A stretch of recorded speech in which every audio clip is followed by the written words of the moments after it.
Hello dear students, मैं मंतोष मिश्रा भारत, आपके English का teacher, friend, philosopher, guide, Mukherjee Delhi से। तो जैसा आप देख रहे हैं कि हमारे नाउन का क्लास अब खत्म हो चुका है। जिन बच्चों ने हमारे नाउन का क्लास ना देखा हो तो वो प्लेलिस्ट में जाएं, पूरा नाउन डिटेल में हमने पढ़ा रखा है।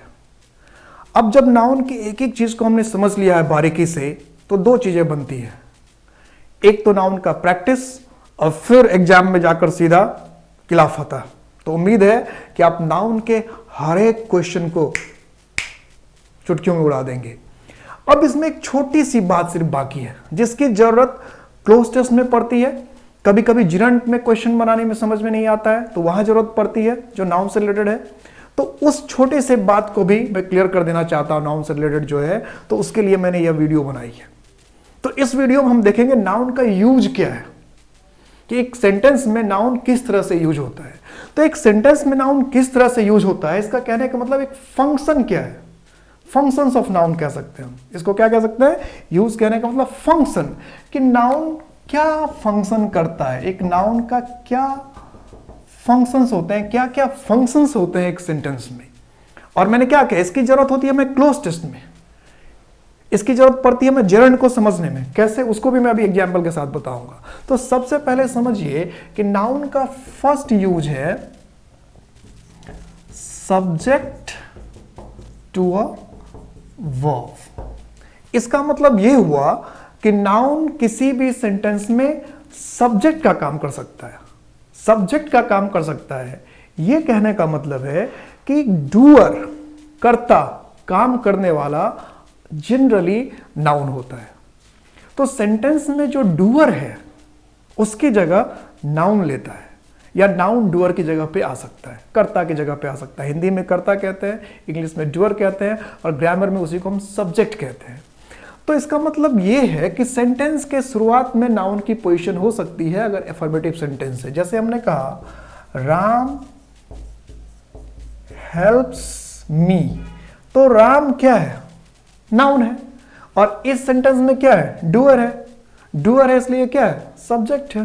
राम क्या है? डूअर है। डूअर कैसे? ये हेल्प वर्ब है। इस वर्ब को अंजाम किसने दिया, इस एक्शन को अंजाम किसने दिया, क्या काम को पूरा किसने किया? राम ने किया। तो राम डूअर हुआ, कर्ता हुआ। और राम कौन सा पार्ट्स ऑफ स्पीच है? नाउन है। तो इसका मतलब हुआ एक सेंटेंस में नाउन सब्जेक्ट का फंक्शन कर सकता है, सब्जेक्ट का काम कर सकता है। इसका यह मतलब नहीं कि नाउन ही सिर्फ केवल कर सकता है, सिर्फ कहा जा रहा है कि नाउन एक सेंटेंस के अंदर सब्जेक्ट की तरह इस्तेमाल हो सकता है, या सब्जेक्ट की जगह पर अगर आपको पार्ट्स ऑफ स्पीच पहचानना हो सकता है, संभावना है कि सब्जेक्ट की जगह पर जो है वो वर्ड कौन सा पार्ट्स ऑफ स्पीच होगा? नाउन होगा। तो नाउन को हम लोग सब्जेक्ट की जगह पर इस्तेमाल कर सकते हैं। दूसरा है object to a transitive verb.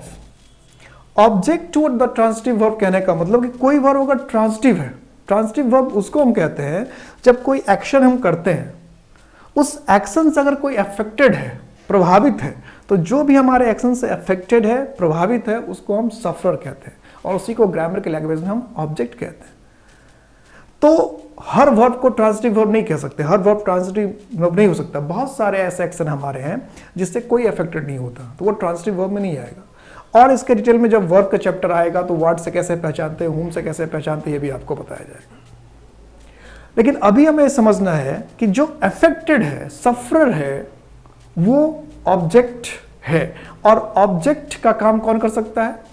Noun कर सकता है। जैसे इसी सेंटेंस में अगर हमने लिखा, हमने सेंटेंस ऐसे बनाया, आई रीड अ बुक, तो ये जो बुक है ये रीड का ऑब्जेक्ट हुआ, और ये बुक क्या हो गया? नाउन है, किसी चीज का नाम है। ये आपने लिखा वी लव इंडिया, तो इंडिया क्या है? नाउन है। और हमारे लव का क्या है? ऑब्जेक्ट। हम किससे प्यार करते हैं? तो इंडिया को प्यार करते हैं। यहां देखिए सब्जेक्ट के ऊपर आप आई और वी आ गया, और इससे घबराने की जरूरत नहीं है, क्योंकि आई और वी क्या है? प्रोनाउन है। और जब मैं इंट्रोडक्शन क्लास दिया था फर्स्ट या सेकंड क्लास में, मैंने बता रखा कि जो नाउन और प्रोनाउन है वो इक्विवेलेंट, नाउन के लिए ही प्रोनाउन आता है। तो नाउन जो फंक्शन कर सकता है वो तो करेगा ही, इसमें कोई नई बात नहीं। जो फंक्शन नाउन कर सकता है वो फंक्शन प्रोनाउन भी कर सकता है, क्योंकि नाउन और प्रोनाउन इक्विवेलेंट है, एक दूसरे के बराबर है। प्रोनाउन नाउन को ही रिप्लेस करता है, नाउन का ही सारा काम करता है, इसलिए इसमें कोई अजीब सी बात नहीं दिखनी चाहिए कि अभी तो नाउन का प्रोनाउन कैसे हो गया। तो नाउन प्रोनाउन इक्विवेलेंट है, बड़ा एक दूसरे के इक्वल है। तो ऑब्जेक्ट का काम कर सकता है नाउन। इसके अलावा क्या करता है noun? Object to a preposition. ये जो कंसेप्ट है बहुत इंपॉर्टेंट है, क्योंकि अक्सर ग्रामर में आप देखते हैं कि कोई कहता है कि अगर वर्ब आया है और वर्ब के बाद अगर कोई प्रीपोजिशन आए तो उसमें आप आईएनजी लगा दो। इसके पीछे क्या कारण होता है, इसका क्या लॉजिक होता है? उसका जवाब यहां पर है कि object to a preposition. Object to a preposition कहने का मतलब हुआ कि प्रीपोजिशन अगर हम अकेला इस्तेमाल कर दें, जैसे हमने लिखा आई एम गोइंग टू, तो आई एम गोइंग टू लिखकर अगर हम छोड़ दें तो कोई सेंस ही नहीं बनता है। लेकिन अगर हम अब लिख दें I am going to market, school, college, church, कुछ भी अगर ऐसा लिख दें तो ये सेंटेंस क्या हो जाएगा? कंप्लीट हो जाएगा। लेकिन टू के बाद अगर ये सारे वर्ड ना लिखे जाए तो मीनिंग कंप्लीट होगा क्या? नहीं होगा। तो टू का जो इनकम्प्लीट सा सेंस लग रहा है, अधूरा लग रहा है, उस टू के सेंस को कंप्लीट कौन कर रहा है? ये मार्केट, स्कूल और कॉलेज। और मार्केट, स्कूल और कॉलेज क्या है? नाउन है। तो अगर प्रीपोजिशन आया है तो इसका मतलब यह है कि प्रीपोजिशन के तुरंत बाद नाउन चाहिए। इसका ख्याल आप क्लोज टेस्ट में भी रखेंगे, सेंटेंस इंप्रूवमेंट में रखेंगे, क्योंकि प्रीपोजिशन अब 4 ऑप्शन आपको दिए हुए हैं और प्रीपोजिशन के बाद कोई फिल कर, पता चला उसमें से कोई नाउन है ही नहीं, तो उससे भरने की जरूरत नहीं है, सिंपल कोई वर्ब है तो वो फॉर्म उसमें यूज नहीं होगा। तो प्रीपोजिशन के बाद नॉर्मली क्या आना चाहिए? नाउन आना चाहिए, और नाउन आकर उसके सेंस को क्या करता है? कंप्लीट कर देता है। अब इसमें मैंने दूसरा क्वेश्चन ये कहा था आपको कि इसमें इंपॉर्टेंट क्वेश्चन ये रह जाता है कि वर्ब अगर नाउन के बाद आता है तो उसमें आईएनजी लगा देते। लोग ऐसा कहते हैं, क्यों लगा देते हैं? कुछ लोग तो कहते हैं बस लगा देना चाहिए, रूल है। तो ये रूल का कारण यही है। क्या कारण है? कि प्रीपोजिशन के बाद चाहिए नाउन, तो प्रीपोजिशन के बाद वर्ब अगर आएगा तो उसको क्या बनाना पड़ेगा? नाउन। प्रीपोजिशन, क्योंकि प्रीपोजिशन के बाद वर्ब आ ही नहीं सकता, तो प्रीपोजिशन के बाद क्या होगा? नाउन होगा। अब वर्ब नाउन कब बनता है? या तो आर्टिकल लगा देने से कुछ वर्ब नाउन हो जाते हैं, ये लगाने से ए वॉक और डांस, ठीक है, या फिर हम कहते हैं अ टॉक, अ चैट, है ना, अ स्विम। या फिर क्या होता है कि आईएनजी लगाकर हम उसे नाउन की तरह यूज कर लेते हैं, जैसे स्विमिंग है, डांसिंग है, रनिंग है, वॉकिंग है। तो अगर वर्ब में आईएनजी लगा है तो वो वर्ब नहीं है, नाउन है। वो ऐसे ही पता चलेगा कि प्रीपोजिशन के बाद अगर कोई वर्ब है और उसमें आईएनजी लगा है तो इसका मतलब वो सिंपल वर्ब नहीं है, वो नाउन है। और इसी चीज को हम लोग कहते हैं जेरेंड, कि वर्ब में अगर आईएनजी लगा हुआ हो और वो नाउन की तरह यूज हो रहा हो तो उसे हम कहेंगे जेरेंड। इसका मतलब क्या? कि अगर सब्जेक्ट के जगह पे कोई वर्ब है, सब्जेक्ट के जगह पे कोई वर्ब है और उसमें आईएनजी लगा है तो वो हो गया सब्जेक्ट। सब्जेक्ट हो गया, इसका मतलब सब नाउन की तरह फंक्शन कर रहा है। नाउन की तरह फंक्शन कर रहा है तो उसी को हम क्या कह देंगे? जेरेंड। जैसे हमने कहा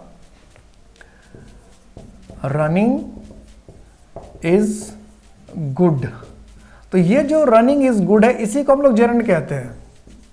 अब क्लियर हो गया कि जेरेंड क्या होता है, कि रूल क्या कहता है जेरेंड का। जेरेंड जब टॉपिक आएगा उसमें और मैं इसको डिटेल में बता दूंगा कि वर्ब में अगर आईएनजी लगा हो और वो नाउन का काम करे, नाउन का काम करे इसका मतलब क्या? सब्जेक्ट की तरह यूज हो, ऑब्जेक्ट की तरह यूज हो, या फिर प्रीपोजिशन के बाद आए, तो उसे हम जेरेंड कहते हैं। वर्ब में आईएनजी लगा हो और वो नाउन की तरह काम करे तो ऐसे वर्ब को जेरेंड कहते हैं। और यही लॉजिक है कि जब भी कोई प्रीपोजिशन होता है उसके बाद जो भी वर्ब आता है उसमें हम आईएनजी लगाते हैं। हम बिफोर लीव नहीं कहते, हम क्या कहते हैं? Before living. आफ्टर कम नहीं कहते हैं, आफ्टर कमिंग कहते हैं, ठीक है। क्यों? क्योंकि आफ्टर प्रीपोजिशन उसके बाद हमें क्या चाहिए? नाउन चाहिए। और वर्ब नाउन कैसे बनेगा? उसमें आईएनजी लगा देंगे।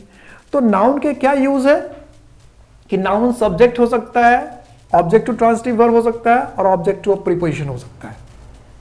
और वर्ब कब नाउन बनता है? जब उसमें आईएनजी लगा हो और वो इनमें से कोई एक फंक्शन करो तो ऐसे वर्ब को हम नाउन कहेंगे। और जो वर्ब आईएनजी लगा है और नाउन के जितने फंक्शन है उसमें से किसी एक तरह से यूज हो रहा है तो उसी वर्ब को वर्ब नहीं कह के हम क्या कहते हैं? जेरंड। इस बात को ध्यान रखिएगा कि वर्ब में आईएनजी लगा हो और वह नाउन का जैसा नाउन का फंक्शन है वैसा फंक्शन कर रहा हो तो उस वर्ब को हम लोग जेरंड करेंगे। इसलिए हम लोग जेरंड को वर्बल नाउन भी कहते हैं। क्या कहते हैं? वर्बल नाउन भी कहते हैं।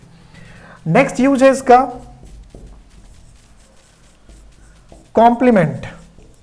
कॉम्प्लीमेंट का मतलब होता है पूरक। पूरक का मतलब क्या? जो पूरक। वैसे कॉम्प्लीमेंट का मतलब आप समझो इनकम्प्लीट को कंप्लीट कर दे।